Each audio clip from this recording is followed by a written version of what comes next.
Древнейшей клятвой Гиппократа пронизан каждый день в году. Врачам, как Богу верим свято, себя вручая и судьбу. Для жителей поселка обновление центральной районной больницы – настоящий праздник. И ждали его здесь действительно давно. В поликлинике от дошкольного учреждения здание перешло 16 лет назад. И этот ремонт за все годы, пожалуй, самый масштабный. Республиканскому бюджету он обошелся почти в 4 миллиона рублей. Выбор на Жешерд пал не просто так. Населенный пункт является моногородом. Именно в таких должны появляться бережливые поликлиники. Во-первых, мы видим резкое снижение жалоб на отношение медработников к пациентам, то есть на грубость, хамство и так далее. Его практически здесь уже не встречается. Мы видим уменьшение времени обслуживания на ожидании, то есть нет таких очередей, как это было раньше. В целом только положительные отзывы. За выполнение работ взялся местный предприниматель. Говорит, фронт был немаленьким. Буквально, в смысле, сломали все, что можно было сломать, и по-новому все построили, можно сказать, что только каркас остался, и внутри сделали из высочайших материалов. Были материалы, которые ждали даже 20-30 дней. Была куплена специальная плитка, не скользящая по полу для малогабаритных групп людей.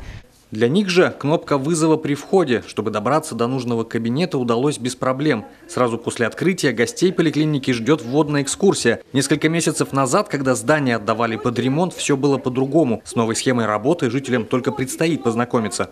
Одно табло для детской регистратуры, второе табло для взрослой регистратуры. Регистраторы работают, и все это выражается голосовыми сообщениями. Да? Вы сейчас все услышали.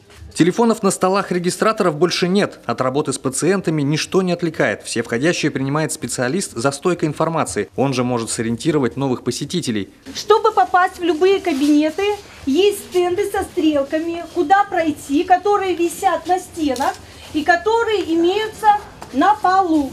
Надежда Генриховна Воробьева работает в больнице уже 36 лет. Каждый день принимает самых маленьких пациентов поликлиники. Говорит, за ремонт переживали всем коллективом. Все изменилось, красиво стало, конечно. Я думаю, что это будет удобнее для пациентов, но мы еще пока только первый день работаем. Самый масштабный ремонт был проделан именно на первом этаже. Вот этот просторный холл еще недавно был несколькими маленькими кабинетами. И это обновление еще не финал проекта.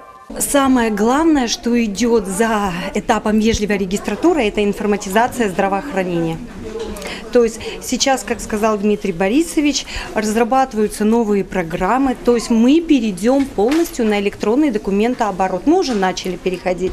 То есть мы каждому врачу, сейчас каждый врач у нас выписывает рецепты в программе электронный документооборот. Завершить второй этап, уверены, здесь удастся до конца 2018-го, чтобы работа с пациентами шла еще продуктивнее и проще. Подобные вежливые регистратуры должны появиться в каждом моногороде республики. Обновленные поликлиники Воркуты и Инты откроют свои двери уже в этом году. Евгений Стокос, Любовь Филиппова, Олег Жуковский, телеканал Юрган, Усть-Вымский район.